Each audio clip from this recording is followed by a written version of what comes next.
माता ब्रह्मचारिणी की विस्तृत कथा। नवरात्रि के दूसरे दिन देवी दुर्गा के ब्रह्मचारिणी स्वरूप की पूजा होती है। इन्हें तप, त्याग, संयम और ज्ञान की देवी कहा जाता है।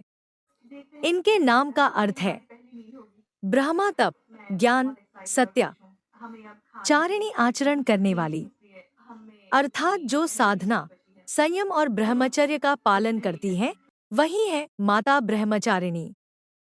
माता के तप और कठोर साधना की कथा। हिमालय की पुत्री पार्वती ने बचपन से ही यह संकल्प लिया था कि वे भगवान शिव को ही अपने पति के रूप में प्राप्त करेंगी। नारद मुनि ने भी उनके माता पिता को यह बताया कि पार्वती को अपने पूर्व जन्म सती रूप में अधूरा रह गया योग पूरा करने हेतु कठोर तपस्या करनी होगी।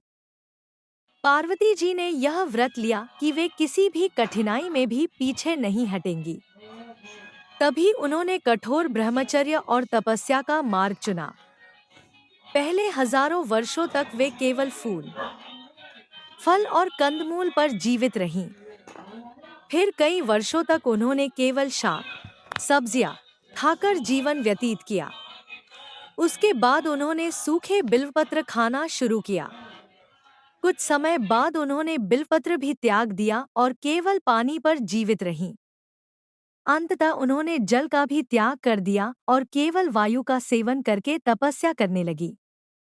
इस कठोर तपस्या से उनका शरीर बिल्कुल कृशकाय हो गया, अंग मुरझा गए, किंतु उनके मन में भगवान शिव के प्रति भक्ति और दृढ़ निश्चय कभी भी कम नहीं हुआ। उनकी इस महान तपस्या से समस्त देवता, ऋषि, गंधर्व और अप्सराएं विस्मित हो गए। ब्रह्मा, विष्णु और देवताओं ने मिलकर उनकी स्तुति की और आशीर्वाद दिया। अंत में उनकी भक्ति और तप से प्रसन्न होकर भगवान शिव स्वयं प्रकट हुए और उन्हें पत्नी रूप में स्वीकार किया।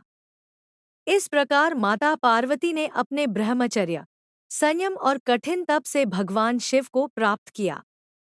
माता ब्रह्मचारिणी का स्वरूप। माता के दाहिने हाथ में जपमाला और बाएं हाथ में कमंडल रहता है। वे साध्वी और तपस्विनी के समान श्वेत वस्त्र धारण करती हैं। उनका चेहरा शांत, तेजस्वी और दिव्य आभा से युक्त है। माता ब्रह्मचारिणी की पूजा का महत्व। इनकी उपासना से संयम, धैर्य और आत्मबल मिलता है।